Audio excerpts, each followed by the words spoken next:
Hey, it's Ray Langley at your service, virtual entertainer and wolf girl extraordinaire. Welcome back to The King in Yellow. How is everyone doing this morning?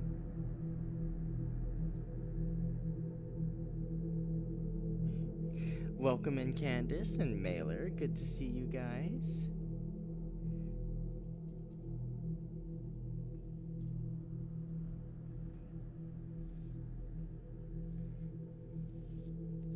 Alright, so today is, today's stream is pretty early. I don't usually do Monday morning streams because I get pretty busy on Mondays, but I wanted to squeeze in the extra time because this week is a little busy for me, so I wanted to make sure I was able to do everything, including this. Today is important because we are finally going to be finishing The King in Yellow. And it's been 7 streams of this,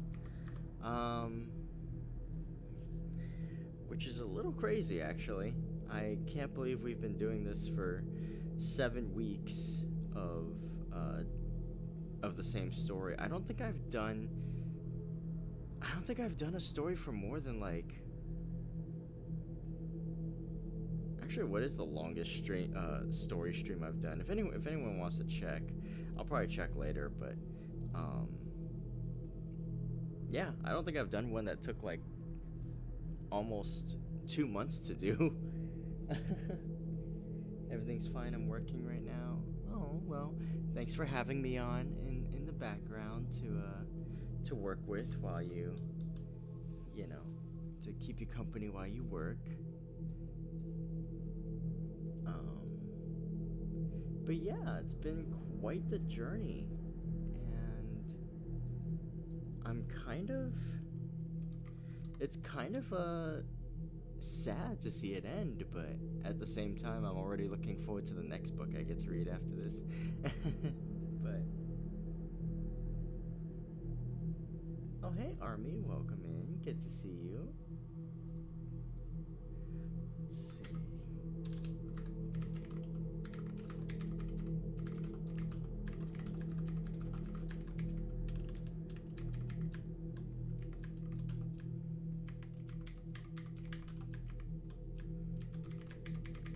Would help if I put out my my post to say I'm live now so that people know.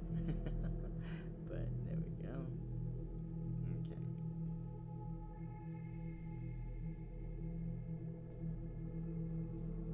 Okay, so today is the last story of The King in Yellow. I'm gonna go ahead and link it to you guys in the chat right now so that you can read along with me.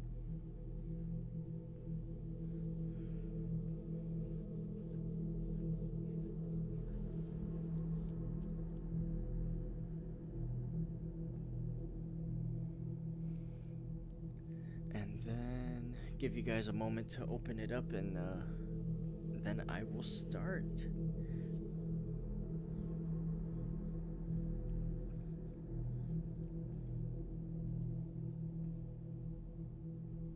Why is everyone on at the same time?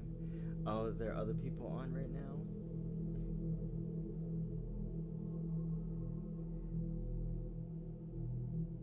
Hey Frank, welcome in. Good to see you. How you doing?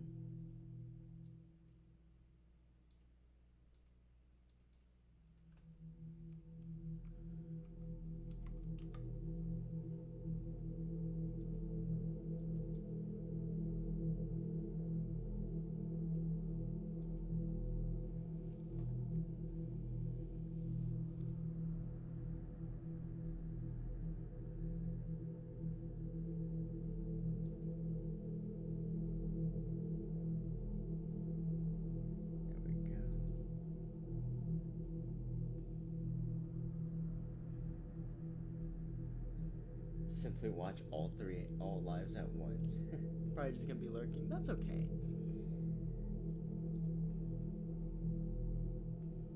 Okay. So, I'm gonna go ahead and get started on reading the last story of The King in Yellow. And I have a bonus story to read afterwards, so if you'll stick around, um, yeah. This story will be, it looks like almost as long as last week's story. So that's gonna be, this one I think is about 5 chapters, and then that's it for the book of The King in Yellow, and then I'll do the short story, supplementary, and yeah. Okay. The 10th and last story of The King in Yellow is titled Rue Buri. For let philosopher and doctor preach of what they will and what they will not, each is but one link in an eternal chain that none can slip, nor break, nor overreach. Crimson nor yellow roses, nor the savor of the mounting sea are worth the perfume I adore that clings to thee. The languid-headed lilies tire, the changeless waters weary me. I ache with passionate desire of thine and thee. There are but these things in the world, thy mouth of fire, thy breasts, thy hands, thy hair upcurled, and my desire. Chapter 1. One morning at Julian's, a student said to Selby, "That is Foxo Clifford," pointing with his brushes at a young man who sat before an easel doing nothing. Selby, shy and nervous, walked over and began, "My name is Selby. I have just arrived in Paris and bring a letter of introduction." His voice was lost in the crash of a falling easel, the owner of which promptly assaulted his neighbor, and for a time the noise of battle rolled through the studios of Boulanger and Lefebvre, presently subsiding into a scuffle on the stairs outside. Selby, apprehensive as to his own reception in the studio, looked at Clifford, who sat serenely watching the fight. I think MM is Monsieur's. "It's a little noisy here," said Clifford, "but you will like the fellows when you know them." His unaffected manner delighted Selby. Then, with a simplicity that won his heart, he presented him to half a dozen students of as many nationalities. Some were cordial, all were polite. Even the majestic creature who held the position of massier unbent enough to say, "My friend, when a man speaks French as well as you do, and is also a friend of Monsieur Clifford, he will have no trouble in this studio. You expect, of course, to fill the stove until the next new man comes?" "Of course." "And you don't mind chaff?" "No," replied Selby, who hated it. Clifford, much amused, put on his hat, saying, "You must expect lots of it at first." Selby placed his own hat on his head and followed him to the door. As they passed the model stand, there was a furious cry of "Chapeau! Chapeau!" and a student sprang from his easel menacing Selby, who reddened but looked at Clifford. "Take off your hat for them," said the latter, laughing. A little embarrassed, he turned and saluted the studio. "Et moi?" cried the model. "You are charming," replied Selby, astonished at his own audacity, but the studio rose as one man, shouting, "He has done well! He's all right!" while the model, laughing, kissed her hand to him and cried, "A demain, beau jeune homme," which translates to, "See you tomorrow, handsome young man." All that week, Selby worked at the studio unmolested. The French students christened him L'Enfant Prodigue, which was freely translated the prodigious infant, the Kid Selby, and Kidby. But the disease soon ran its course from Kidby to Kidney, and then naturally to Tidbits, where it was arrested by Clifford's authority and ultimately relapsed to Kid.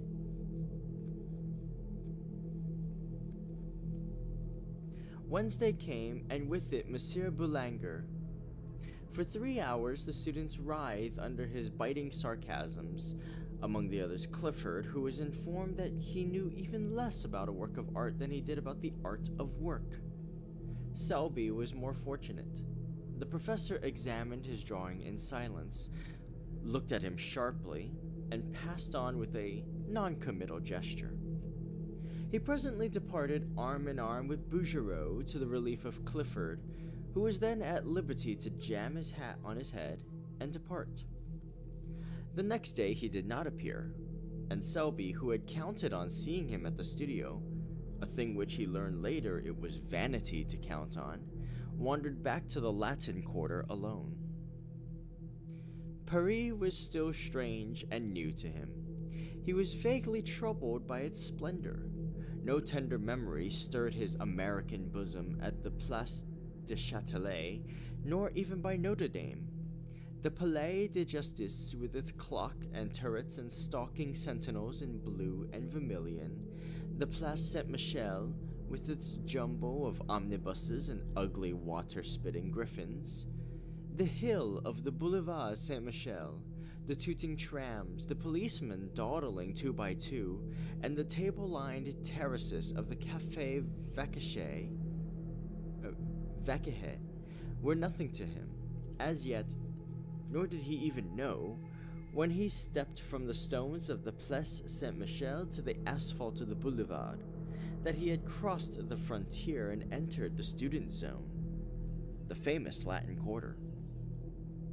A cabman hailed him as bourgeois and urged the superiority of driving over walking. A gamine with an appearance of great concern requested the latest telegraphic news from London, and then, standing on his head, invited Selby to feats of strength. A pretty girl gave him a glance from a pair of violet eyes. He did not see her, but she, catching her own reflection in a window, wondered at the color burning in her cheeks. Turning to resume her course, she met Foxhall Clifford and hurried on. Clifford, open-mouthed, followed her with his eyes. Then he looked after Selby, who had turned into the Boulevard Saint-Germain toward the Rue de Seine. Then he examined himself in the shop window. The result seemed to be unsatisfactory. "I'm not a beauty," he mused, "but neither am I a hobgoblin. What does she mean by blushing at Selby? I never before saw her look at a fellow in my life. Neither has anyone in the quarter. Anyway, I can swear she never looks at me, and goodness knows I've done all that respectful adoration can do." He sighed, and murmuring a prophecy concerning the salvation of his immortal soul, swung into that graceful lounge which at all time characterized Clifford. With no apparent exertion, he overtook Selby at the corner, and together they crossed the sunlit boulevard and sat down under the awning of the Café de Cercle. Clifford bowed to everybody on the terrace, saying, "You shall meet them all later, but now let me present to you 2 of the sights of Paris. Mr. Richard Elliot and Mr. Stanley Roden." The sights looked amiable and took vermouth. "You cut the studio today," said Elliot, suddenly turning on Clifford, who avoided his eyes. "To commune with nature," observed Roden. "What's her name this time?" asked Elliot, and Roden answered promptly. "Name? Yvette. Nationality? Breton." "Wrong," replied Clifford blandly. "It's Rue Barré." The subject changed instantly, and Selby listened in surprise to names which were new to him and eulogies on the latest Prix de Rome winner. He was delighted to hear opinions boldly expressed and points honestly debated, although the vehicle was mostly slang, both English and French. He longed for the time when he too should be plunged into the strife for fame. The bells of St. Sulpice struck the hour, and the Palace of the Luxembourg answered chime on chime. With a glance at and Rodin now were agitated, but they all bowed, and without raising her eyes, she returned their salute. But Selby, who had lagged behind, fascinated by some gay shop window, looked up to meet the two of the bluest eyes he had ever seen. The eyes were dropped in an instant, and the young fellow hastened to overtake the others. "By Jove," he said, "do you fellows know that I have just seen the prettiest girl?" An exclamation broke from the trio, gloomy, foreboding, like the chorus in a Greek play. "Rubery." "What?" cried Selby, bewildered. The only answer was a vague gesture from Clifford. 2 hours later, during dinner, Clifford turned to Selby and said, "You want to ask me something. I can tell by the way you fidget about." "Yes, I do," he said, innocently enough. "It's about that girl. Who is she?" In Rodin's smile, there was pity. In Elliot's, bitterness. "Her name," said Clifford solemnly, "is unknown to anyone. At least," he added with much conscientiousness, "as far as I can learn. Every fellow in the quarter bows to her, and she returns the salute gravely, but no man has ever been known to obtain more than that. Her profession, judging from her music roll, is that of a pianist. Her residence is in a small and humble street which is kept in a perpetual process of repair by the city authorities, and from the black letters painted on the barrier which defends the street from traffic, she's taken the name by which we know her, Rue Barré. Mr. Rodin, in his imperfect knowledge of the French tongue, called our attention to it as Rue Barry." "I didn't," said Rodin hotly. "And Rue Barry, or Rue Barry, is today an object of adoration to every rapine in the quarter." "We're not rapines," corrected Elliot. "I am not," returned Clifford, "and I beg to call to your attention, Selby, that these two gentlemen have, at various, and apparently unfortunate moments, offered to lay down life and limb at the feet of Rue Barry. The lady possesses a chilling smile which she uses on such occasions, and..." Here he became gloomily impressive. "I have been forced to believe that neither the scholarly grace of my friend Elliot nor the buxom beauty of my friend Rodin have touched that heart of ice." Elliot and Rodin, boiling with indignation, cried out, "And you?" "I," said Clifford blandly, "do fear to tread where you rush in." End of chapter 1. Oh, those names are familiar. They did appear in like the last story or so. Curious to see what their roles are here.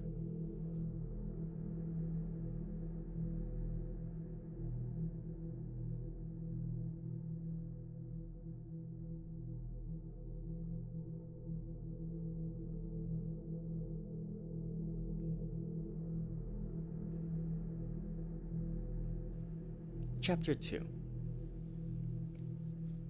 24 hours later, Selby had completely forgotten Rue Barré. During the week, he worked with might and main at the studio, and Saturday night found him so tired that he went to bed before dinner and had a nightmare about a river of yellow ochre in which he was drowning. Sunday morning, apropos of nothing at all, he thought of Rue Barré, and 10 seconds afterwards, he saw her. It was at the flower market on the Marble Bridge. She was examining a pot of pansies. The gardener had evidently thrown heart and soul into the transaction, but Rue Barré shook her head. It is a question whether Selby would have stopped then and there to inspect a cabbage rose had not Clifford unwound for him the yarn of the previous Tuesday. It is possible that his curiosity was piqued, for with the exception of a hen turkey, a boy of 19 is the most openly curious biped alive. From 20 until death he tries to conceal it, but to be fair to Selby, it is also true that the market was attractive. Under a cloudless sky, the flowers were packed and heaped along the marble bridge to the parapet. The air was soft, the sun spun a shadowy lacework among the palms and glowed in the hearts of 1,000 roses. Spring had come, was in full tide. The watering carts and sprinklers spread freshness over the boulevard. The sparrows had become vulgarly obtrusive, and the credulous Zen angler anxiously followed his gaudy quill floating among the soapsuds of the lavoirs. The white-spiked chestnuts clad in tender green Selby looked at the cabbage rose and then at the sky. Something in the song of the caged bird may have moved him, or perhaps it was that dangerous sweetness in the air of May. At first he was hardly conscious that he had stopped. Then he was scarcely conscious why he had stopped. Then he thought he would move on. Then he thought he wouldn't. Then he looked at Rue Barry. The gardener said, "Mademoiselle, this is undoubtedly a fine pot of pansies." Rue Barry shook her head. The gardener smiled. She evidently did not want the pansies. She had bought many pots of pansies there, 2 or 3 every spring, and never argued. What did she want then? The pansies were evidently a feeler toward a more important transaction. The gardener rubbed his hands and gazed about him. "These tulips are magnificent," he observed, "and these hyacinths." He fell into a trance at the mere sight of the scented thickets. "That," murmured Rue, pointing to a splendid rosebush with her furled parasol, but in spite of her, her voice trembled a little. Selby noticed it, more shame to him that he was listening, and the gardener noticed it, and burying his nose in the roses, scented a bargain. Still, to do him justice, he did not add a centime to the honest value of the plant, for after all, Rue was probably poor, and anyone could see she was charming. 50 francs, mademoiselle." The gardener's tone was grave. Rue felt that argument would be wasted. They both stood silent for a moment. The gardener did not eulogize his prize. The rose tree was gorgeous, and anyone could see it. "I'll take the pansies," said the girl, and drew 2 francs from a worn purse. Then she looked up. A teardrop stood in the way, refracting the light like a diamond, but as it rolled into a little corner by her nose, a vision of Selby replaced it, and when a brush of the handkerchief had cleared the startled blue eyes, Selby himself appeared, very much embarrassed. He instantly looked up into the sky, apparently devoured with a thirst for astronomical research, and as he continued his investigations for fully 5 minutes, the gardener looked up too, and so did the policeman. Then Selby looked at the tips of his boots, the gardener looked at him, and the policeman slouched on. Rue Barry had been gone some time. "What?" said the gardener. "May I offer monsieur?" Selby never knew why, but he suddenly began to buy flowers. The gardener was electrified. Never before had he sold so many flowers, never at such satisfying prices, and never with such absolute unanimity of opinion with a customer. But he missed the bargaining, the arguing, the calling of heaven to witness. The transaction lacked spice. "These tulips are magnificent." "They are," cried Selby warmly. "Oh, but alas, they're dear." "I'll take them." "2," muttered the gardener in a perspiration. "He's madder than most Englishmen." This cactus is gorgeous. Alas, send it with the rest. The gardener braced himself against the river wall. That splendid rose bush, he began faintly. That is a beauty. I believe it is 50 francs. He stopped, very red. The gardener relished his confusion. Then a sudden cool self-possession took the place of his momentary confusion, and he held the gardener with his eye and bullied him. I'll take that bush. Why did not the young lady buy it? Mademoiselle is not wealthy. How do you know? Damn, I sell her many pansies. Pansies are not expensive. Those are the pansies she bought. These, monsieur, the blue and gold. Then you intend to send them to her, at midday after the market. Take this rosebush with them, and... Here he glared at the gardener. Don't you dare say from whom they came. The gardener's eyes were like saucers, but Selby, calm and victorious, said, Send the others to the Hotel du Sénat, 7 Rue de Tournon. I will leave directions with the concierge. Then he buttoned his glove with much dignity and stalked off. But when well around the corner and hidden from the gardener's view, the conviction that he was an idiot came home to him in a furious blush.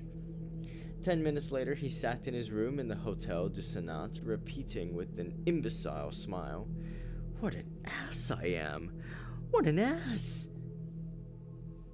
An hour later found him in the same chair, in the same position, his hat and gloves still on, his stick in his hand, but he was silent, apparently lost in contemplation of his boot toes, and his smile was less imbecile and even a bit retrospective.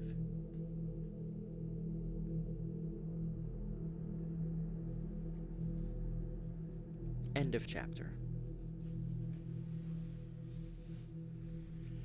You ever just bulk buy flowers for a pretty girl that you know? You ever just get caught up in the joy of buying that you forget to haggle?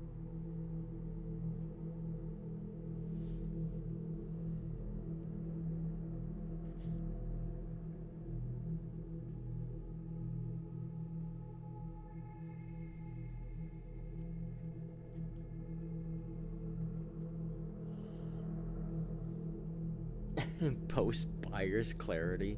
We call that buyer's remorse. But yes.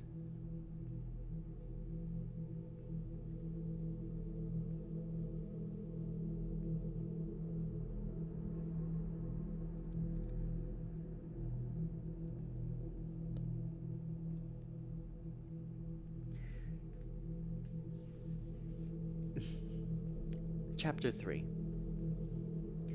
About 5 o'clock that afternoon, the little sad-eyed woman who fills the position of concierge at the Hotel du Sénat held up her hands in amazement to see a wagon load of flower-bearing shrubs draw up before the doorway. She called Joseph, the intemperate garçon, who, while calculating the value of the flowers in petit verre, gloomily disclaimed any knowledge as to their destination. Voyons, said the little concierge. Cherchons la femme, which translates to, let's look for that woman. You, he suggested. The little woman stood a moment pensive and then sighed. Joseph caressed his nose, a nose which, for gaudiness, could vie with any floral display. Then the gardener came in, hat in hand, and a few minutes later Selby stood in the middle of his room, his coat off, his shirt sleeves rolled up. The chamber originally contained, beside the furniture, about 2 square feet of walking room, and now this was occupied by a cactus. The bed groaned under crates of pansies, lilies, and heliotrope. The lounge was covered with hyacinths and tulips, and the washstand supported a species of young tree warranted to bear flowers at some time or another. Clifford came in a little later, fell over a box of sweet peas, swore a little, apologized, and then, as the full splendor of the floral fete burst upon him, sat down in astonishment upon a geranium. The geranium was a wreck, but Selby said, "Don't mind," and glared at the cactus. "Are you going to give a ball?" demanded Clifford. "No. I'm very fond of flowers," said Selby, but the statement lacked enthusiasm. "I should imagine so." Then, after a silence, "That's a fine cactus." Selby contemplated the cactus, touched it with the air of a connoisseur, and pricked his thumb.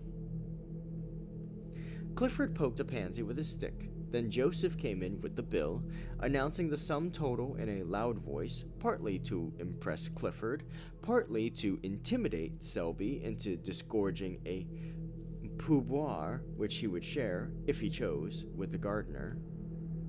A pourboire is a tip. Clifford tried to pretend that he had not heard, while Selby paid bill and tribute without a murmur. Then he lounged back into the room with an attempt at indifference which failed entirely when he tore his trousers on the cactus. Clifford made some commonplace remark, lighted a cigarette, and looked out of the window to give Selby a chance. Selby tried to take it, but getting as far as, "Yes, spring is here at last," froze solid.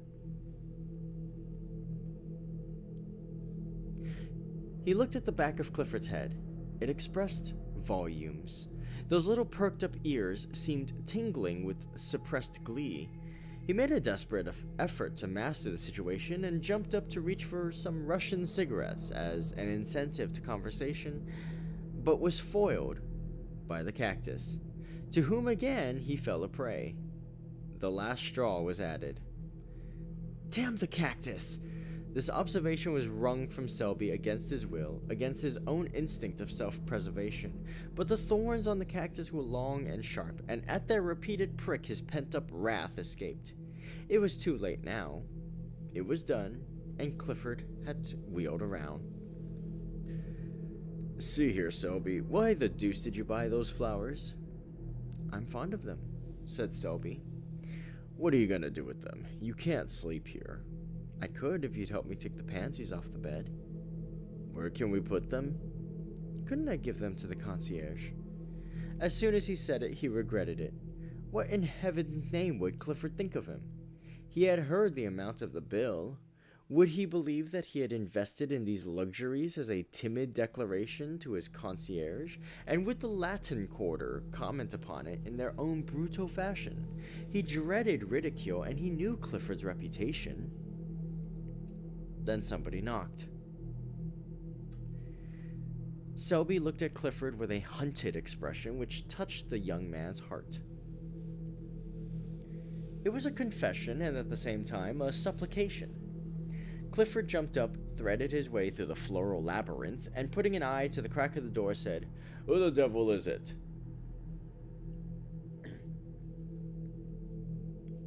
This graceful style of reception is indigenous to the quarter.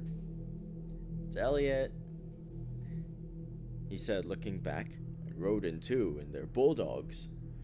Then he addressed them through the crack. "Sit down on the stairs. Selby and I are coming out directly." Discretion is a virtue.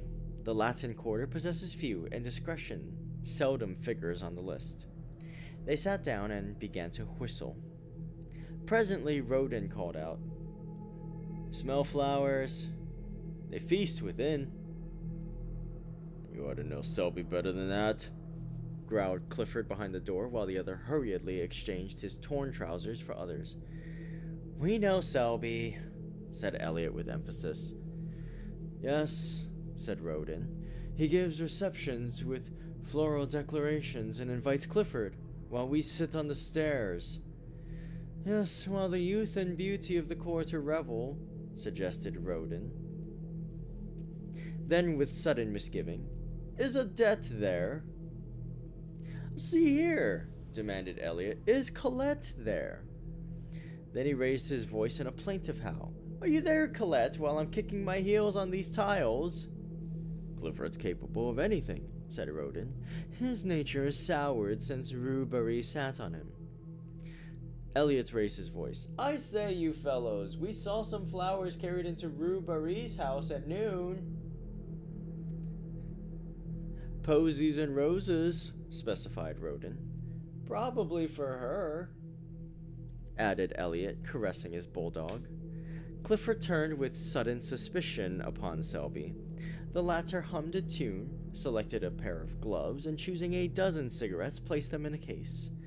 Then, walking over to the cactus, he deliberately detached a blossom, drew it through his buttonhole, and picking up hat and stick, smiled upon Clifford, at which the latter was mightily troubled. End of chapter.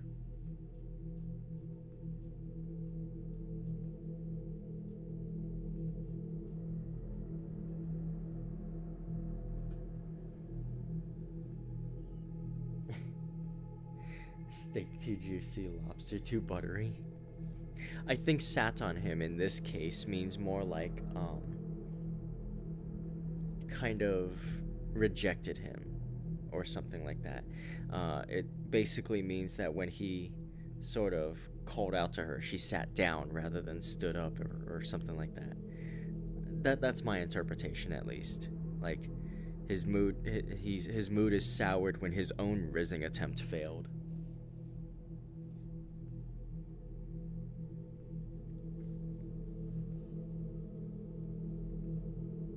It's a pretty old turn of phrase, but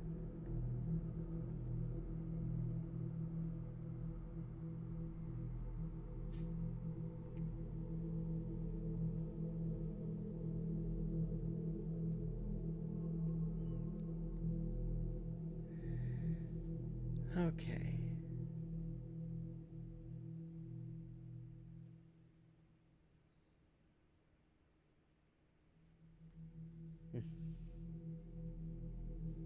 Chapter 4. Monday morning at Julian's, students fought for places. Students with prior claims drove away others who had been anxiously squatting on coveted tabourets, since the door was opened in hopes of appropriating them at roll call.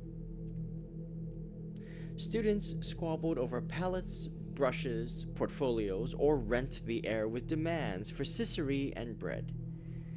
The former, a dirty ex-model who had in palmier days posed as Judas, now dispensed stale bread at 1 sou and made enough to keep himself in cigarettes. Monsieur Julien walked in, smiled a fatherly smile, and walked out. His disappearance was followed by the apparition of the clerk, a foxy creature who flitted through the battling hordes in search of prey.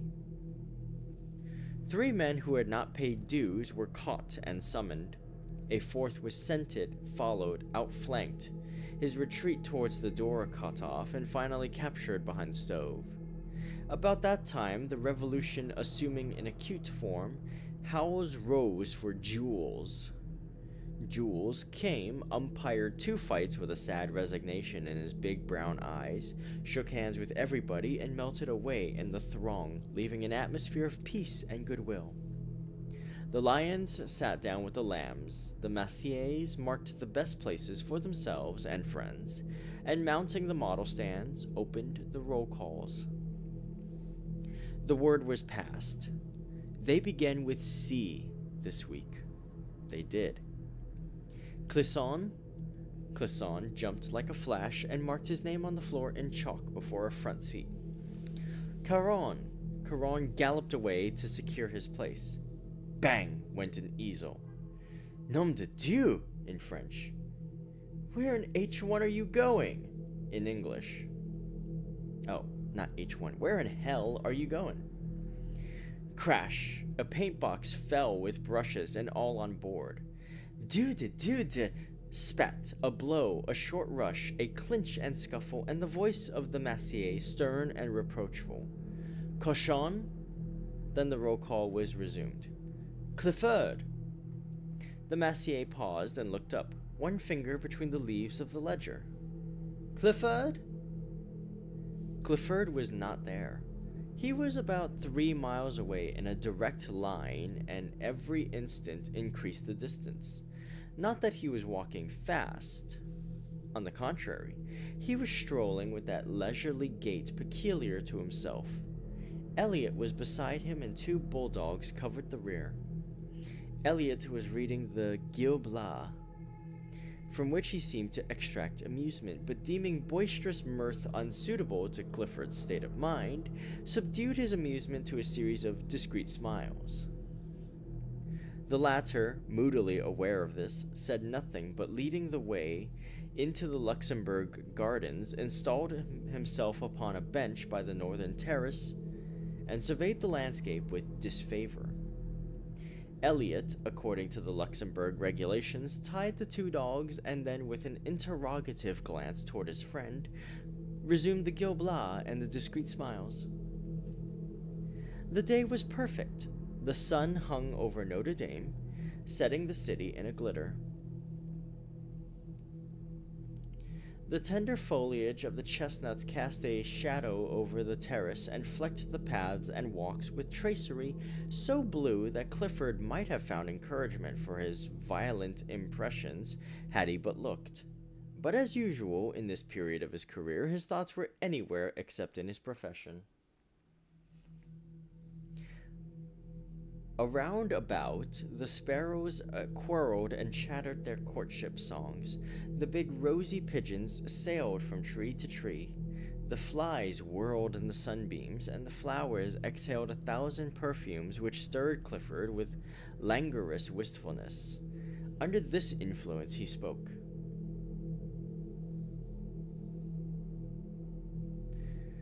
Elliot, you are a true friend. You make me ill, replied the latter, folding his paper. It's just as I thought. You're tagging after some new petticoat again. And, he continued wrathfully, if this is what you've kept me away from Julian's for, if it's to fill me up with the perfections of some little idiot. Not idiot, remonstrated Clifford gently. See here, cried Elliot, have you the nerve to try to tell me that you are in love again? Again? Yes, again and again, and by George, have you? This, observed Clifford sadly, is serious. For a moment, Elliot would have laid hands on him, then he laughed from sheer helplessness. Oh, go on, go on. Let's see, there's Clemence, and Marie Telec, and Cosette, and Fifine, Colette, Marie Verdier, all of whom are charming. Most charming, but I never was serious. So help me Moses, said Elliot solemnly. Each and every one of those names have separately and in turn torn your heart with anguish, and have also made me lose my place at Julian's in the same manner. Each and every one, separately and in turn. Do you deny it? What you say may be founded on facts, in a way, but give me the credit of being faithful to one at a time, until the next came along. But this is really very different. Elliot, believe me, I'm all broken up. Then, there being nothing else to do, Elliot gnashed his teeth and listened. It's Rue Birdie. Well, observed Elliot with scorn, if you're moping and moaning over that girl, the girl who has given you and myself every reason to wish that the ground would open and engulf us, well, go on. I'm going on. I don't care. Timidity has fled. Yes, your native timidity. I'm desperate, Elliot. Am I in love? Never did I feel so damn miserable. I can't sleep. Honestly, I'm incapable of eating properly. Same symptoms noticed in the case of Colette. Listen, will you? Hold on a moment. I know the rest by heart. Now let me ask you something. Is it your belief that Rue Birdie is a pure girl? Yes, said Clifford, turning red. Do you love her, not as you dangle and tiptoe after every pretty inanity? I mean, do you honestly love her? Yes, said the other doggedly. I would. Hold on a moment. Would you marry her? Clifford turned scarlet. Yes, he muttered. Pleasant news for your family, growled Elliot in a suppressed fury. Dear father, I have just married a charming grisette, whom I'm sure you'll welcome with open arms, in company with her mother, a most estimable and cleanly washed lady. Good heavens, this seems to have gone a little further than the rest. Thank your stars, young man, that my head is level enough for us both. Still, in this case, I have no fear. Rue Barry sat on your aspirations in a manner unmistakably final. Rue Barry, began Clifford, drawing himself up, but he suddenly ceased, for there where the dappled sunlight glowed in spots of gold, along the sun-flecked path, tripped Rue Barry. Her gown was spotless, and her big straw hat, tipped a little from the white forehead, threw a shadow across her eyes. Elliot stood up and bowed.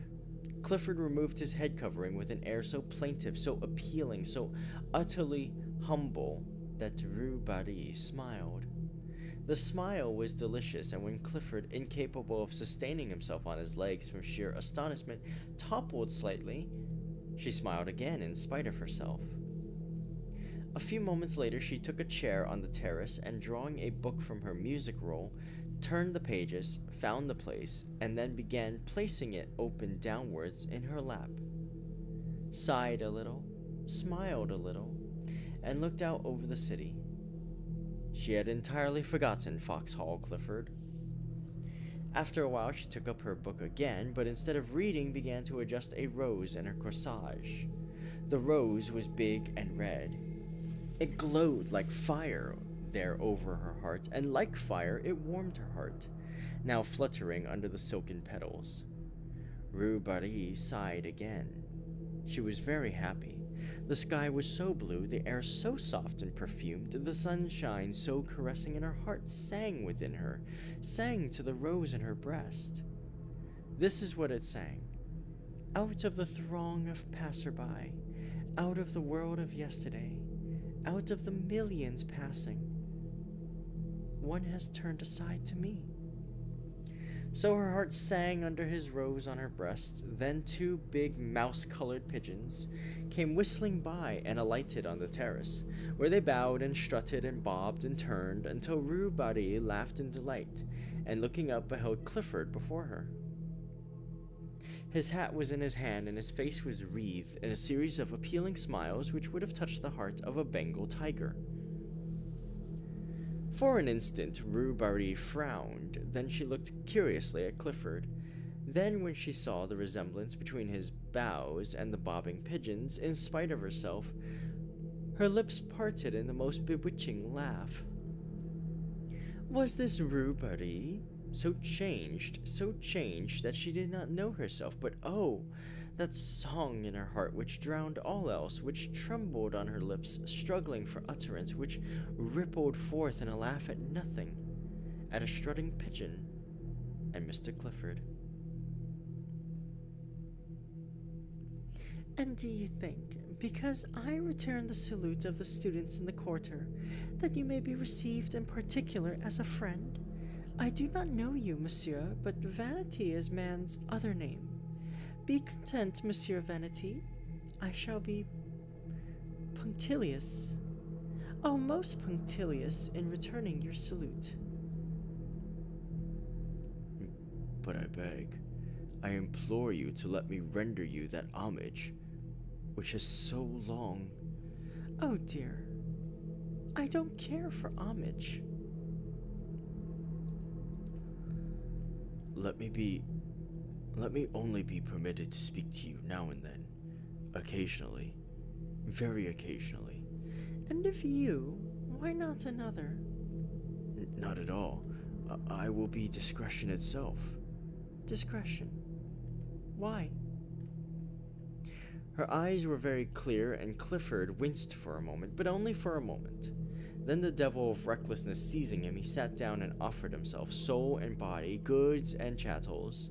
And all the time he knew he was a fool, and that infatuation is not love, and that each word he uttered bound him in honor from which there was no escape. And all the time Elliot was scowling down on the Fountain Plaza, and savagely checking both bulldogs from their desire to rush to Clifford's rescue, for even they felt there was something wrong, as Elliot stormed within himself and growled maledictions.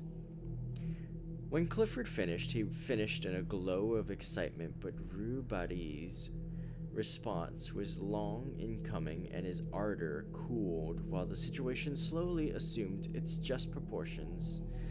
Then regret began to creep in, but he put that aside and broke out again in protestations.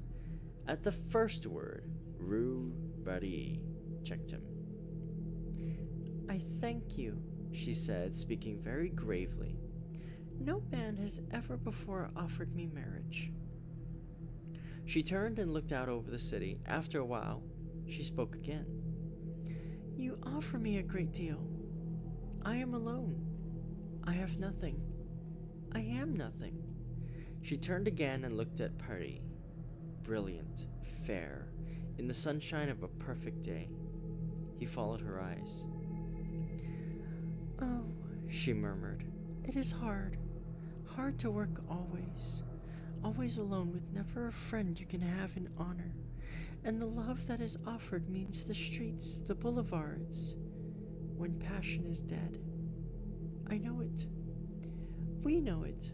We others who have nothing, have no one, and who give ourselves unquestioning. When we love, yes, unquestioning, heart and soul, knowing the end." She touched the rose at her breast. For a moment she seemed to forget him, then quietly, "I thank you. I am very grateful." She opened the book and, plucking a petal from the rose, dropped it between the leaves. Then, looking up, she said gently, "I cannot accept." End of chapter. Damn, struck out twice, huh?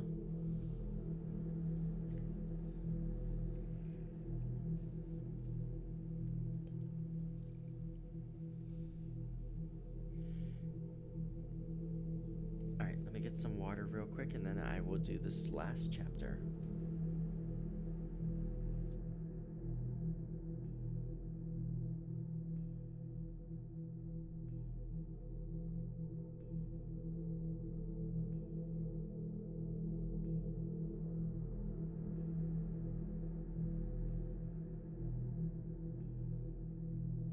Okay. Chapter 5.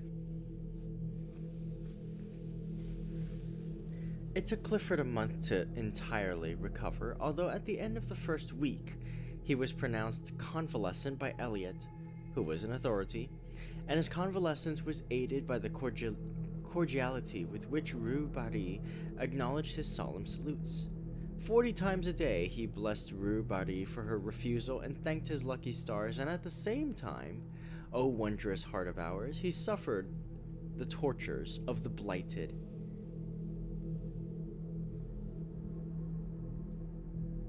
Elliot was annoyed, partly by Clifford's reticence, partly by the unexplainable thaw and the frigidity of Rue Barry, at their frequent encounters when she, tripping along the Rue de Seine with music roll and big straw hat, would pass Clifford and his familiars steering an easterly course to the Café Vachette, and at the respectful uncovering of the band would color and smile at Clifford. Elliot's slumbering suspicions awoke, but he never found out anything, and finally gave it up as beyond his comprehension, merely qualifying Clifford as an idiot and reserving his opinion of Rue Barry.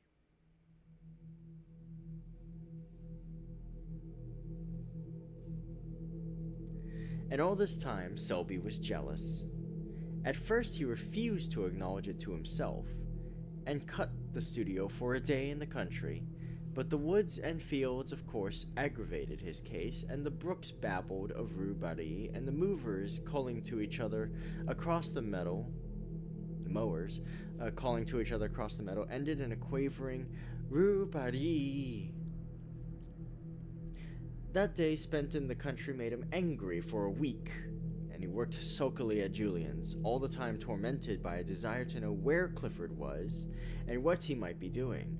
This culminated in an erratic stroll on Sunday, which ended at the flower market on the Pont aux Champs, which again was gloomily extended to the morgue, and again ended at the Marble Bridge. It would never do, and Selby felt it, so he went to see Clifford, who was convalescing on mint juleps in his garden. They sat down together and discussed morals and human happiness, and each found the other most entertaining, only Selby failed to pump Clifford to the other's unfeigned amusement. But the juleps spread balm on the sting of jealousy and trickled hope to the blighted, and when Selby said he must go, Clifford went too, and when Selby, not to be outdone, insisted on accompanying Clifford back to his door, Clifford determined to see Selby back halfway, and then finding it hard to part, they decided to dine together and flit. To flit, a verb applied to Clifford's nocturnal prowls, expressed perhaps as well as anything the gaiety proposed. Dinner was ordered at Mignon's, and while Selby interviewed the chef, Clifford kept a fatherly eye on the butler. The dinner was a success, or was of the sort generally termed a success. Toward the dessert, Selby heard someone say, as at a great distance, "Kid Selby, drunk as a lord."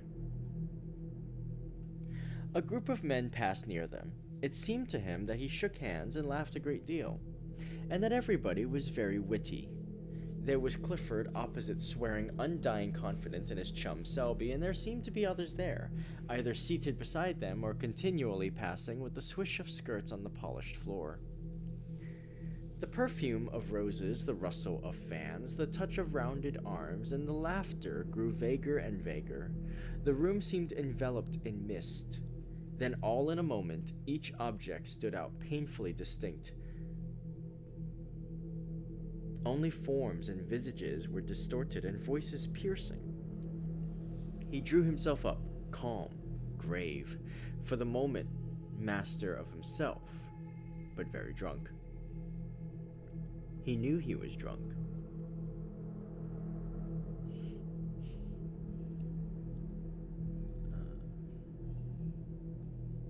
And was as guarded and alert, as keenly suspicious of himself as he would have been of a thief at his elbow. His self-command enabled Clifford to hold his head safely under some running water, and repair to the street considerably the worse for wear, but never suspecting that his companion was drunk. For a time he kept his self-command. His face was only a bit paler, a bit tighter than usual. He was only a trifle slower and more fastidious in his speech. It was midnight when he left Clifford peacefully slumbering in somebody's armchair, with a long suede glove dangling in his hand and a plumy boa twisted about his neck to protect his throat from draughts. He walked through the hall and down the stairs, and found himself on a sidewalk in a quarter he did not know. Mechanically, he looked at the name of the street. The name was not familiar. He turned and steered his course towards some lights clustered at the end of the street. They proved farther away than he had anticipated, and after a long quest he came to the conclusion that his eyes had been mysteriously removed from their proper places and had been reset on either side of his head like those of a bird. It grieved him to think of the inconvenience this transformation might occasion him, and he attempted to cock up his head, hen-like, to test the mobility of his neck. Then an immense despair stole over him. Tears gathered in his tear ducts, his heart melted, and he collided with a tree. This shocked him into comprehension. He stifled the violent tenderness in his breast, picked up his hat, and moved on more briskly. His mouth was white and drawn, his teeth tightly clenched. He held his course pretty well and strayed but little, and after an apparently interminable length of time, found himself passing a line of cabs. The brilliant lamps, red, yellow, and green, annoyed him, and he felt it might be pleasant to demolish them with his cane, but mastering this impulse, he passed on.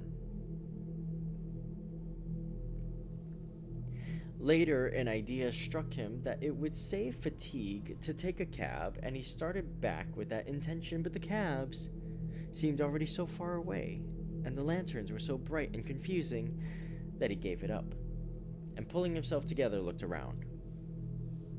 A shadow, a mass, huge, undefined, rose to his sight. He recognized the Arc de Triomphe and gravely shook his cane at it. Its size annoyed him. He felt it was too big. Then he heard something fall clattering to the pavement and thought probably it was his cane, but it didn't much matter.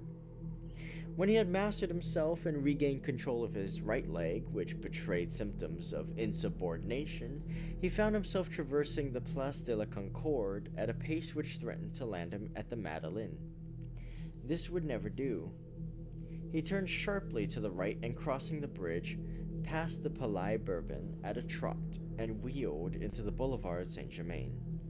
He got on well enough, although the size of the War Office struck him as a personal insult, and he missed his cane, which it would have been pleasant to drag along the iron railings as he passed. It occurred to him, however, to substitute his hat, but when he found it, he forgot what he wanted it for and replaced it upon his head with gravity. Then he was obliged to battle with a violent inclination to sit down and weep. This lasted until he came to the Rue de Rennes, but there he became absorbed in contemplating the dragon on the balcony overhanging the Cour de Dragon.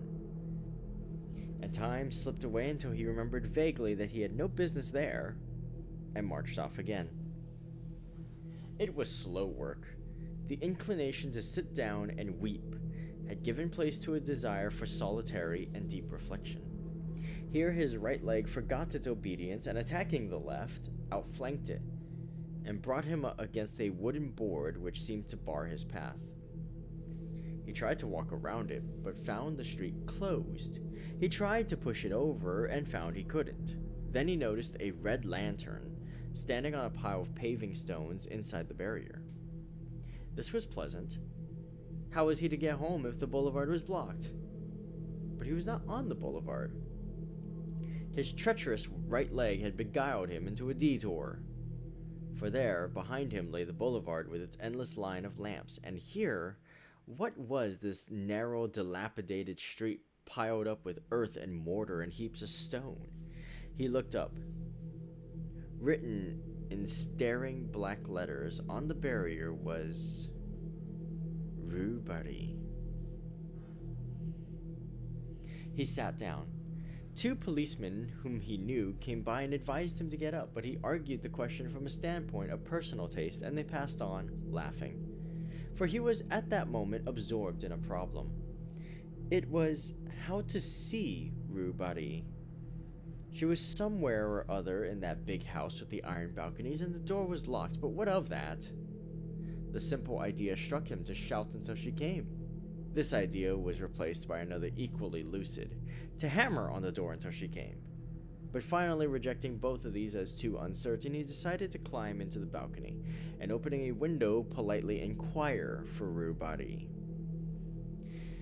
There was but one lighted window in the house that he could see. It was on the second floor, and toward this he cast his eyes. Then, mounting the wooden barrier and clambering over the piles of stones, he reached the sidewalk and looked up at the facade for a foothold. It seemed impossible, but a sudden fury seized him, a blind, drunken obstinacy, and the blood rushed to his head, leaping, beating in his ears like the dull thunder of an ocean. He set his teeth, and springing at a windowsill, dragged himself up and hung to the iron bars. Then reason fled. There surged in his brain the sound of many voices. His heart leaped up, beating a mad tattoo, and gripping at cornice and ledge, he worked his way along the facade, clung to pipes and shutters, and dragged himself up, over and into the balcony by the lighted window. His hat fell off and rolled against the pane. For a moment he leaned breathless against the railing, then the window was slowly opened from within.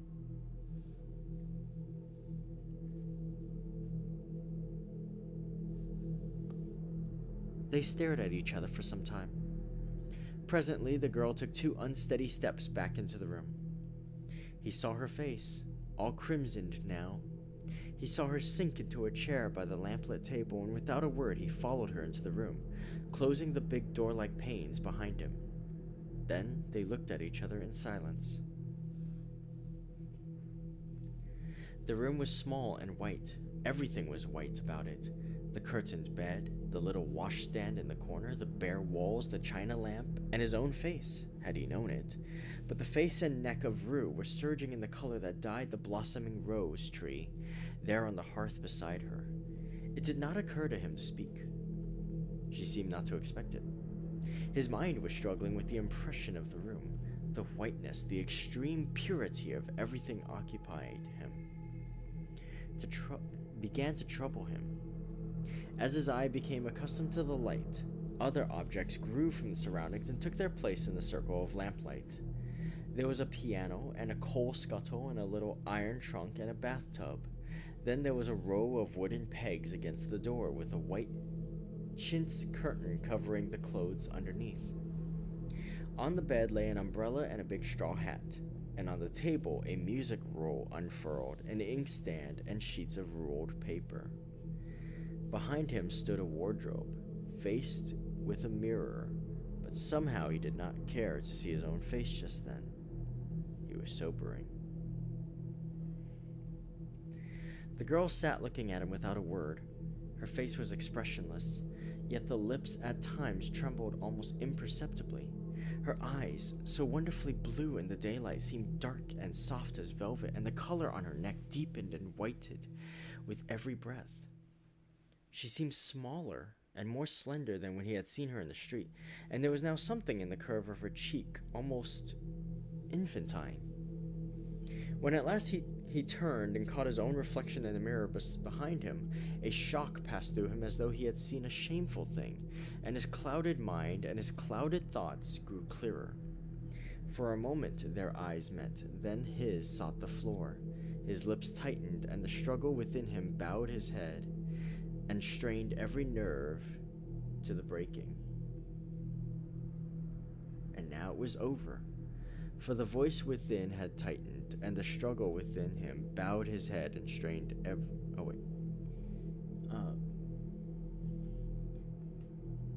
For the voice within had spoken. He listened, dully interested, but already knowing the end. Indeed, it little mattered. The end would always be the same for him. He understood now. Always the same for him, and he listened, dully interested, to a voice which grew within him. After a while he stood up, and she rose at once, one small hand resting on the table. Presently he opened the window, picked up his hat, and shut it again. Then he went over to the rose bush and touched the blossoms with his face. One was standing in a glass of water on the table, and mechanically the girl drew it out, pressed it with her lips, and laid it on the table beside him.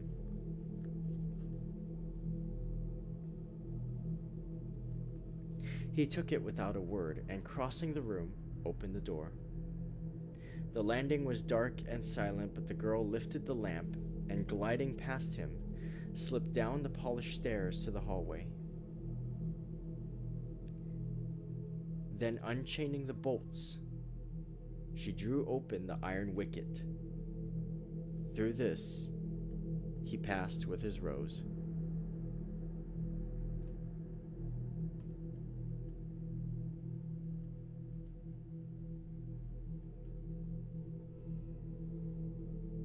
End of the story.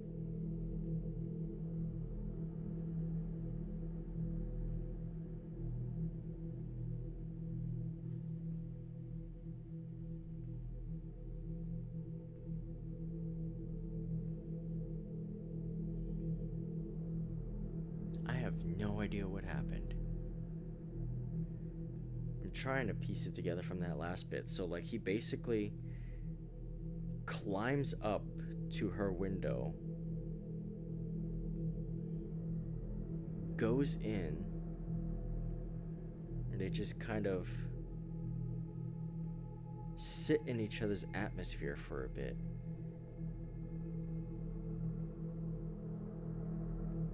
And then he either clears up or she says something to him that we're not made to know. Gives him one of the roses that he had bought. And lets him out.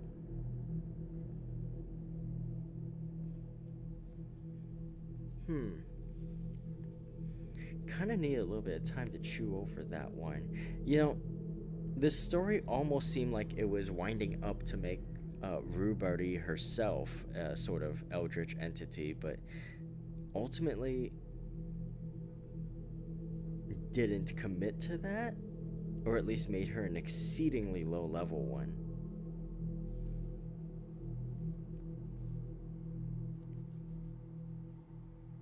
Not sure. That always the same for him bit always kind of trips me up a little. Like, does that mean he knew he was doomed from the start to be rejected by her, or that like buying her all those flowers didn't sway her opinion or anything?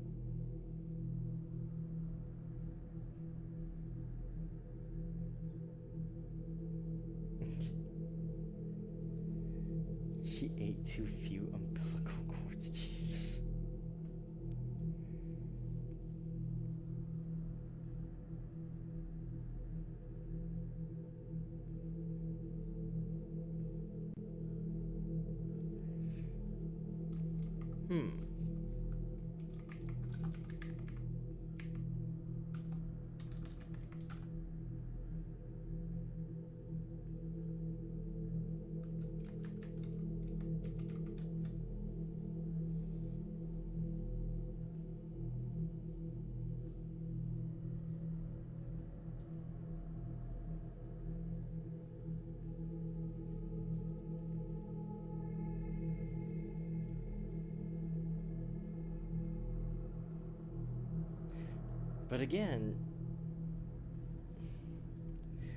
But again, only the first 4 stories have any real like invocation of the King in Yellow, the story or the like mythos. Like, what the hell happened here? Is this supposed to be boy horror and that's why we don't get it?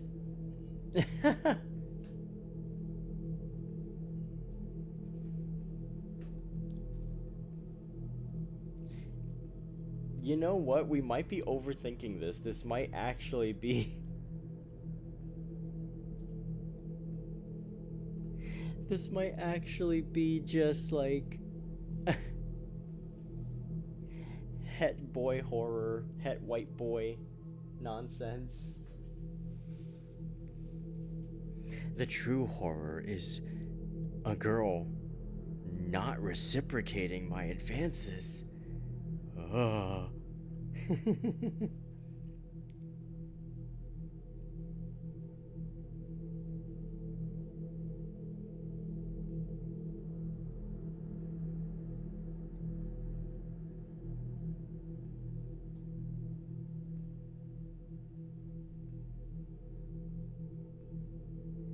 To be fair, a lot of horror collections usually have some fluff pieces in them. Twitter hates this book.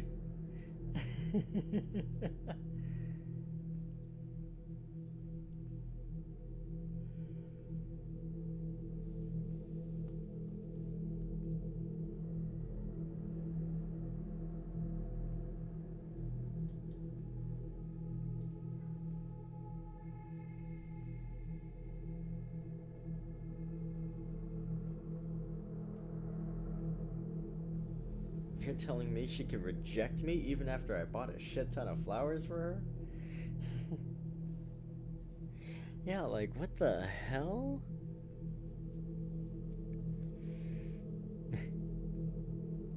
You ever see a broke girl so beautiful you just buy up a whole flower stand for her and she doesn't even look your way? That's what keeps me up at night. Type of shit.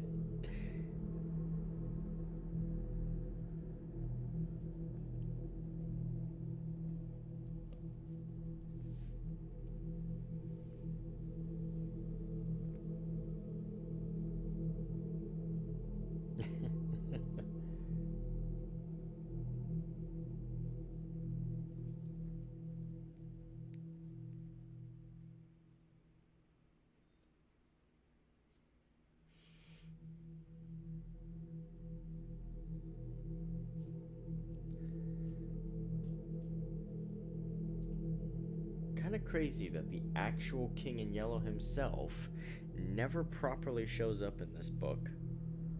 The only the briefest fragments of the play show up, and like,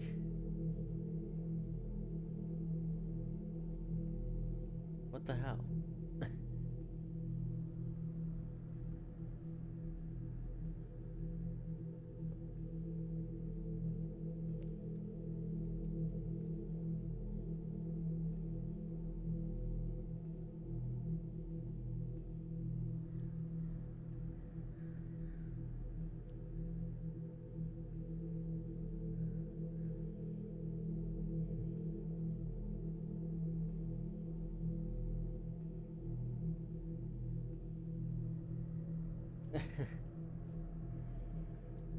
Well, that's the end of the book, The King in Yellow, and I gotta say, I'm a little disappointed, a little let down by how little instances of actual cosmic horror there were. After hearing it be hyped up so much, like, oh, this was the inspiration for that one plot point in Enreco season 3, and it's like, so only the first 4 stories were, or maybe, I don't know if Lovecraft ever visited the concept himself, which I'm sure he probably did, considering this was one of his inspirations. Then whatever he supplemented to the lore. But like, I don't know, I expected more. Stories 1 through 4 are the only ones that actually deal with the subject of the King in Yellow. Story 5 is an interesting time travel doomed romance thing, which is fine enough. And then like,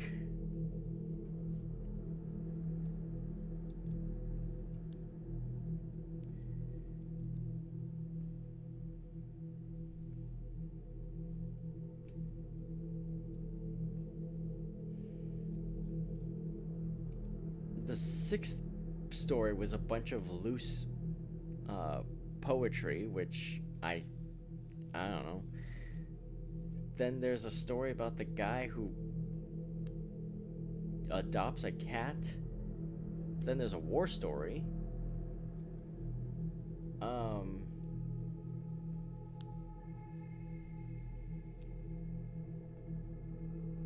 Then the last 2 stories are about frickin' lovesick art students in Paris. What the hell?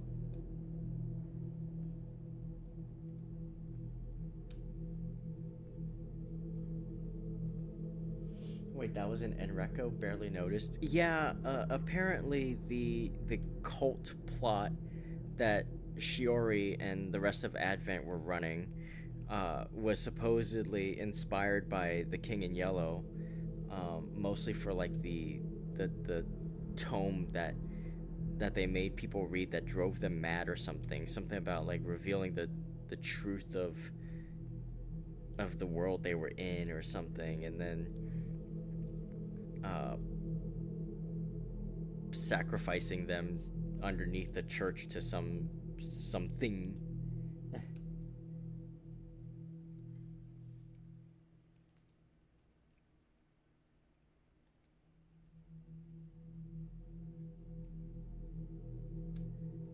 I don't know. Overall, I give the story. I give the book, fittingly enough, a 5 out of 10. That's about as many of the stories that I actually like truly enjoyed. I didn't mind some of the later ones, but I think the first 5 stories are the only ones I would actually care about. And like, if I were to recommend this book to someone, I'd probably be like, if you're not fully invested in like completion and like reading the book all the way through, you can stop at story 4. Story 5, if you want something that doesn't really have anything to do with the yellow stuff, and you just wanted a cool little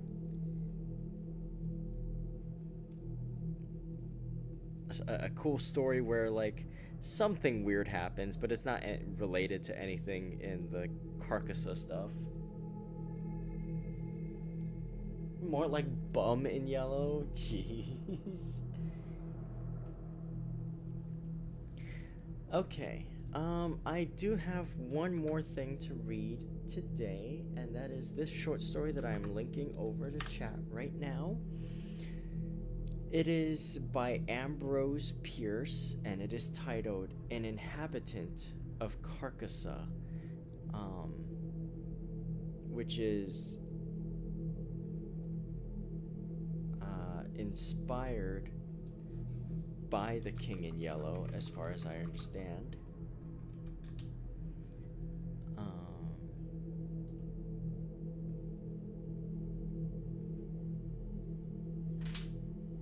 Or inspired the King in Yellow? I'm not sure.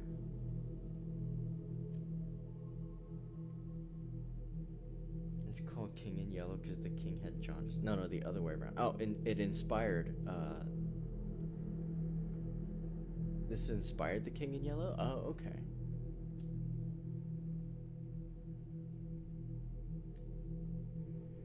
Okay, so we're kind of prequeling this at the end. But yeah, this is titled An Inhabitant of Carcosa. And this is a pretty short story, so this won't take long.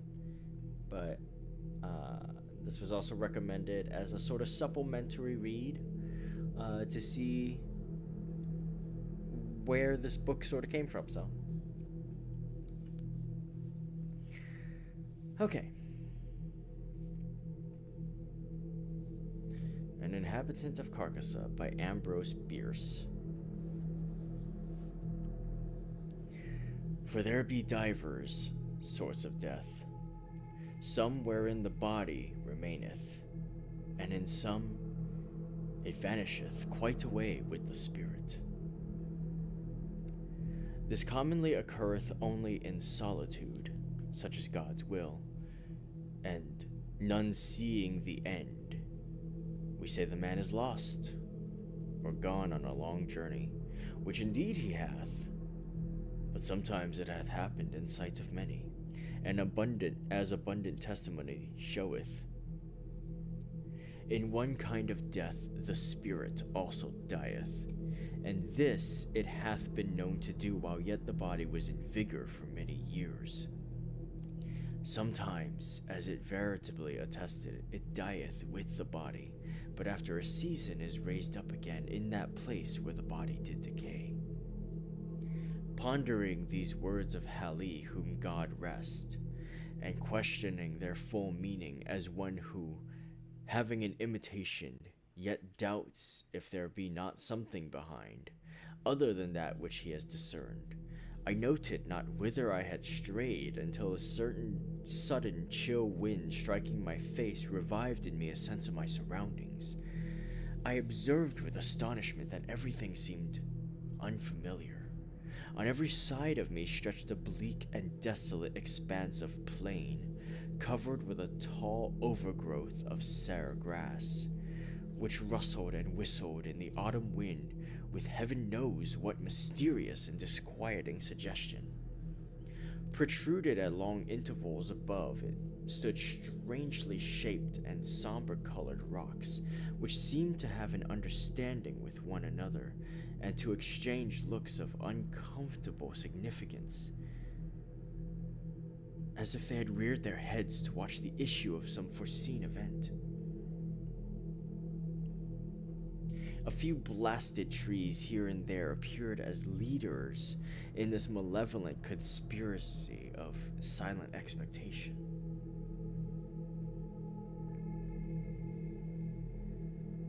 The day, I thought, must be far advanced, though the sun was invisible, and although sensible that the air was raw and chill, my consciousness of that fact was rather mental than physical. I had no feeling of discomfort. Overall, the dismal landscape of a canopy of low lead-colored clouds hung like a visible curse. In all this, there was a menace and a portent, a hint of evil, an intimation of doom. Bird, beast, or insect, there was none. The wind sighed in the bare branches of the dead trees, and the gray grass bent to whisper its dread secret to the earth, but no other sound nor motion broke the awful repose of that dismal place. I observed in the herbage a number of weather-worn stones, evidently shaped with tools. They were broken, covered with moss, and half sunken in the earth. Some lay prostrate, some leaned at various angles, none was vertical. They were obviously headstones of graves, though the graves themselves no longer existed as either mounds or depressions. The years had leveled all. Scattered here and there, more massive blocks showed where some pompous tomb or ambitious monument had once flung its feeble defiance at oblivion. So old seemed these relics, these vestiges of vanity and memorials of affection and piety, so battered and worn and stained, so neglected, deserted, forgotten the place, that I could not help thinking myself the discoverer of the burial ground of a prehistoric race of men whose very name was long extinct. Filled with these reflections, I was for some time heedless of the sequence of my own experiences, but soon I thought, how came I hither? A moment's reflection seemed to make this all clear and explain at the same time, though in a disquieting way, the singular character with which my fancy had invested all that I saw or heard. I was ill. I remembered now that I had been prostrated by a sudden fever, and that my family had told me that in my periods of delirium I had constantly cried out for liberty and air, and had been held in bed to prevent my escape out of doors. Now I had eluded the vigilance of my attendants, and had wandered hither to where? I could not conjecture. Clearly I was at a considerable distance from the city where I dwelt, the ancient and famous city of Carcosa. No signs of human life were anywhere visible nor audible, no rising smoke, no watchdogs' bark, no lowing of cattle, no shouts of children at play. Nothing but that dismal burial place with its air of mystery and dread, due to my own disordered brain. Was I not becoming again delirious there beyond human aid? Was it not indeed all an illusion of my madness? I called aloud the names of my wives and sons, reached out my hands in search of theirs, even as I walked among the crumbling stones and in the withered grass. A noise behind me caused me to turn about. A wild animal, a lynx, was approaching. The thought came to me, if I break down here in the desert, if the fever return and I fall, this beast will be at my throat. I sprang toward it, shouting. It trotted tranquilly by within a hand's breadth of me and disappeared behind a rock. A moment later, a man's head appeared to rise out of the ground a short distance away. He was ascending the farther slope of a low hill, whose crest was hardly to be distinguished from the general level. His whole figure soon came into view against the background of gray cloud. He was half naked, half clad in skins. His hair was unkempt, his beard long and ragged. In one hand he carried a bow and arrow, the other held a blazing torch with a long trail of black smoke. He walked slowly and with caution, as if he feared falling into some open grave concealed by the tall grass. This strange apparition surprised but did not alarm, and taking such a course as to intercept him, I met him almost face to face, accosting him with the familiar salutation, "God keep you." He gave no heed, nor did he arrest his pace. "Good stranger," I continued, "I am ill and lost. Direct me, I beseech you, to Carcosa." The man broke into a barbarous chant in an unknown tongue, passing on and away. An owl on the branch of a decayed tree hooted dismally and was answered by another in the distance. Looking upward, I saw through a sudden rift in the clouds Aldebaran and the Hyades. In all this there was a hint of night. The lynx, the man with the torch, the owl, yet I saw even the stars in absence of the darkness. I saw, but was apparently not seen nor heard. Under what spell did I exist? I seated myself at the root of a great tree, seriously to consider what it were best to do. That I was mad I could no longer doubt, yet recognized a ground of doubt in the conviction. Of fever I had no trace. I had, withal, a sense of exhilaration and vigor altogether unknown to me, a feeling of mental and physical exultation. My senses seemed all alert. I could feel the air as a ponderous substance. I could hear the silence. A great root of the giant tree against whose trunk I leaned as I sat held enclosed in its grasp a slab of stone, a part of which protruded into a recess formed by another root. The stone was thus partly protected from the weather, though greatly decomposed.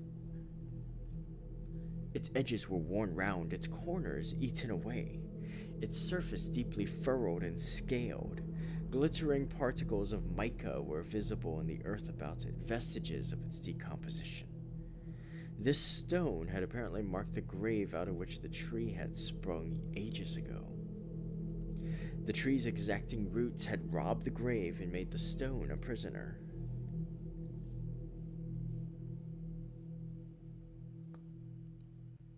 A sudden wind pushed some dry leaves and twigs from the uppermost face of the stone. I saw the low relief letters of an inscription and bent to read it. God in heaven, my name in full, the date of my birth, the date of my death. A level shaft of light illuminated the whole side of the tree as I sprang to my feet in terror.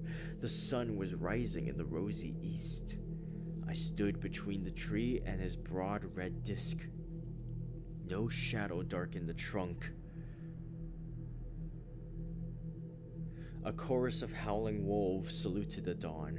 I saw them sitting on their haunches, singly and in groups, on the summits of irregular mounds and tumuli, filling a half of my desert prospect and extending to the horizon.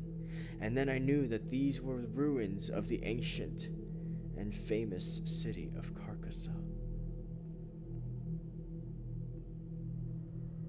Such are the facts imparted to the medium Bierce by the spirit Hoseb Alar Robardin.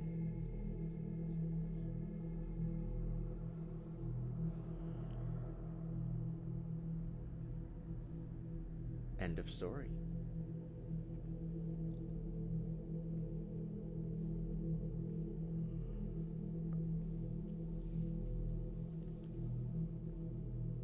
That was fascinating.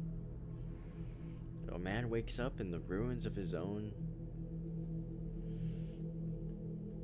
A man wakes up as a ghost in the ruins of his own city, huh? That was pretty cool. I like that. Now that's what I'm talking about. That felt more Lovecraft, filled with more racism. There is only one other person in this story, and he immediately describes him as, like, unkempt and barbarous. Oh boy.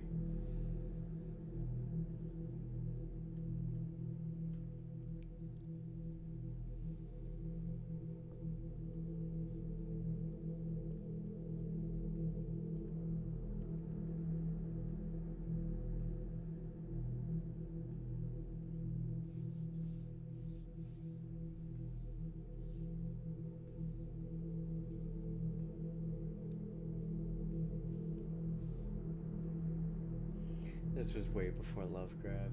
Yeah. Like, fuck you, at least he's still alive.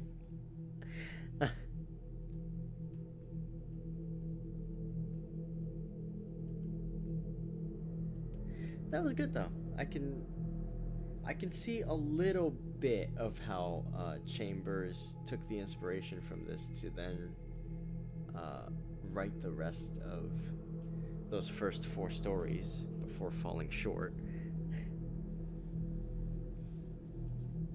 I liked it. That was good.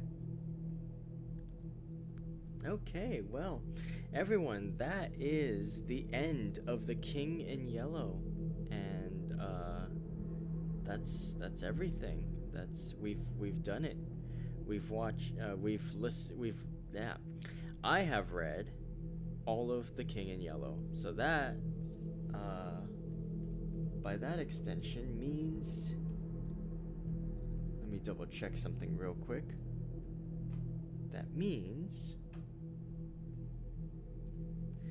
that this year I have read a total of, starting with the Maltese Falcon in January, Study in Scarlet, Alice in Wonderland,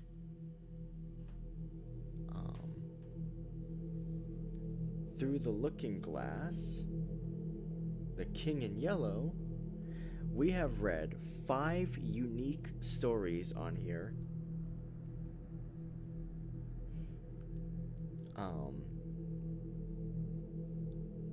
Well, and if we count Inhabitant of Carcosa, that's 6 unique stories, 4 books, and 2 short stories. Because Alice in Wonderland is a short story rather than like a full thing like Through the Looking Glasses. So we've read 4 books and 2 short stories. That's pretty cool. And of those, 5 of those are completely unique and new to me. I have not done. I have read Study in Scarlet previously, but not on this channel. So I need 1 more book to reach my New Year's resolution of reading 5 unique books this year. As for what I want to read next, this venture into the horror genre was pretty nice. I may want to revisit it again, particularly as we head into the autumn months soon. But in the meantime, I'm going to take a brief reprieve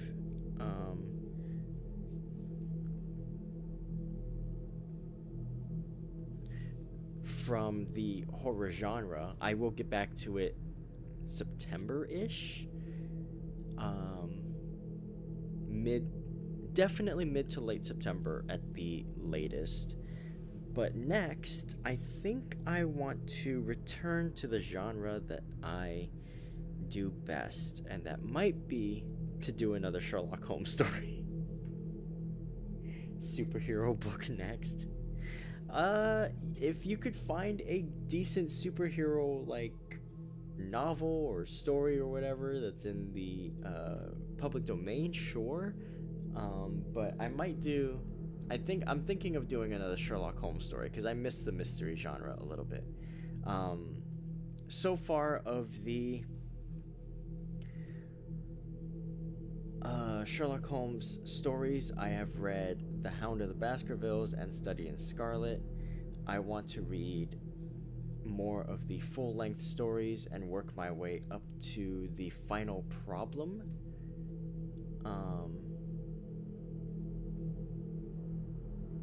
But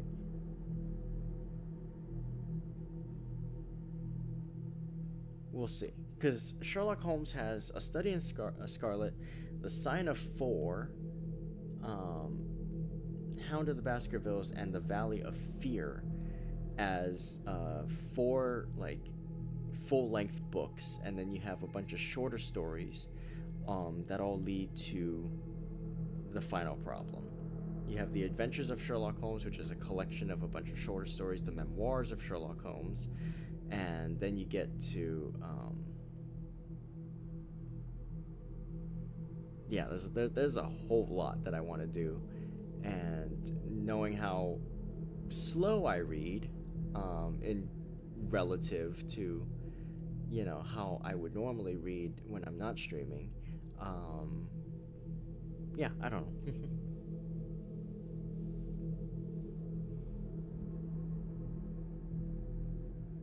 Studying Scarlet, Sweetest Scarlet, 4, Hound, Fuwamoko. That's right. Sherlock Holmes is one big Hololive prediction by by Conan Doyle.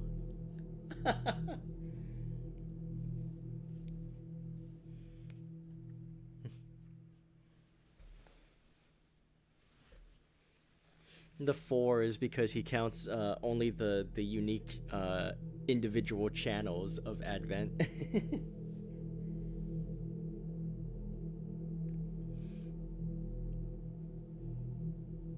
Or Studying Scarlet is still about Liz. Sign of the four members of justice, the Hound of the Baskervilles, Gigi with her barking. This is getting silly. Okay, but I'll figure it out. I'll figure out something to read. I know I still have a lot of other things as well. I want to get a fifth unique book in this year, but I have so many visual novels to play. I recently bought a visual novel called Endless Monday Dreams and Deadlines, which is by an artist that I like. Um, so I want to read that. I was also gifted the Nonary Games visual novel series by my friend Zephyrifum, who he cites as one of his favorite games of all time. So I owe it to him to read that. Plus, it's in a similar vein as like Ace Attorney, but with a more like Saw kind of lean. So I have that. I have a bunch of visual novels I need to get through. So I don't know. It's a hell of a balancing act. Plus, there's still the actual proper Ace Attorney playthrough that I've been doing since January, and I don't intend on stopping that. So,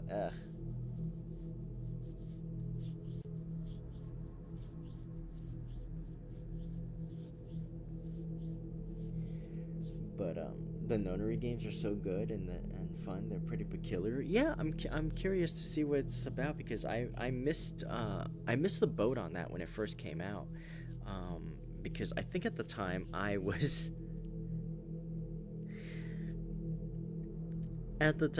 focused more on Danganronpa.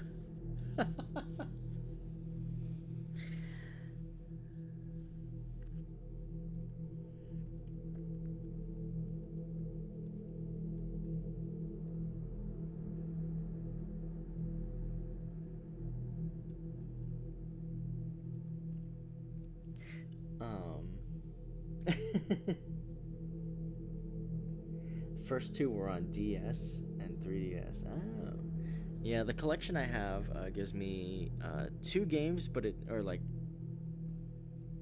three stories, but two games. I don't know, something like that. But I'm curious to at least try out one of them, the first one. So I have the Steam release. So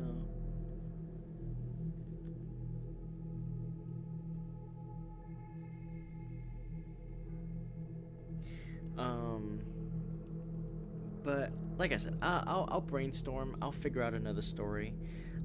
Maybe I might take a break week next week from reading, or I'll just jump into the next story. If I find something, I'll jump into it. And if not, then I will just figure it out for a little bit. But I already know what I want to do for the autumn season in terms of books and stuff. So there's that. So I gotta plan whatever I'm doing next is gonna be done before that, so that I can properly do the spooky stuff that I want to do for Halloween season. Because to me, Halloween season begins September 1st. I mean, if Christmas season can start November 1st, then Halloween season gets its 2 months too. But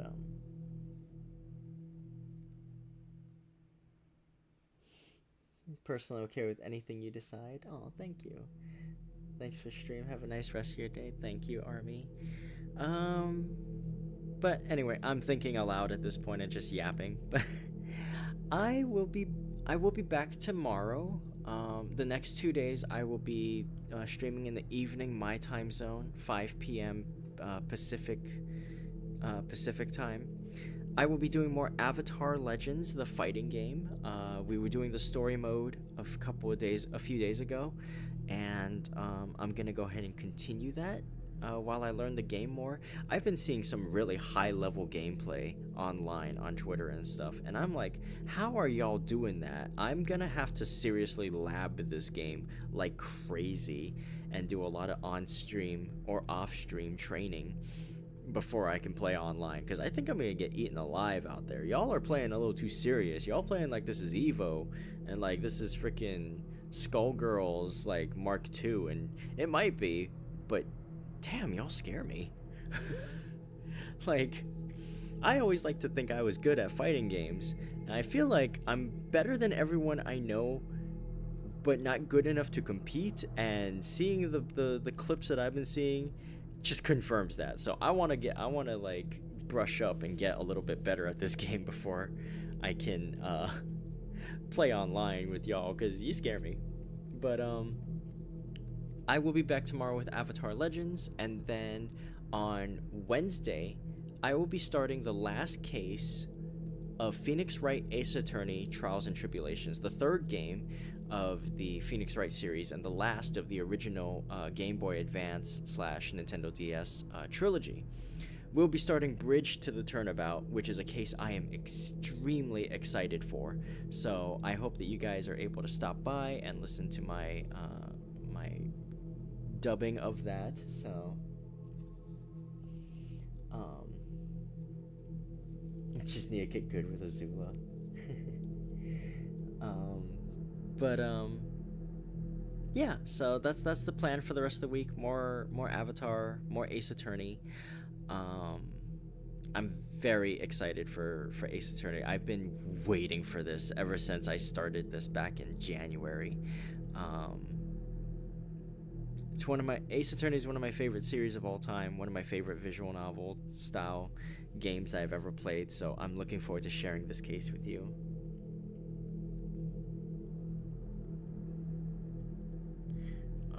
Aside from that, I am pretty much done for today.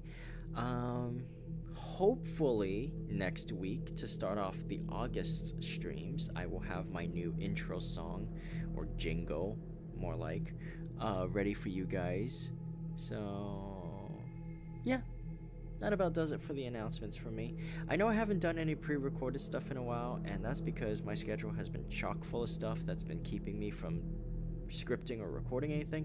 But hopefully, now that we're like in the latter half of summer, now that we're starting to get into that like the part of the year that I'm looking forward to, I'm gonna try to like afford some time and record something for you guys. I don't know, I'm thinking out loud, no promises, but I want to at least share some ideas with you guys, just so you know that I'm thinking about it, and if I have time, I want to make it happen. So yeah, that's stuff to look forward to, hopefully.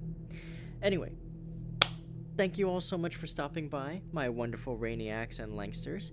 Thank you all for being here and hanging out and chatting. It's wonderful to see you guys and to see what you guys have to say.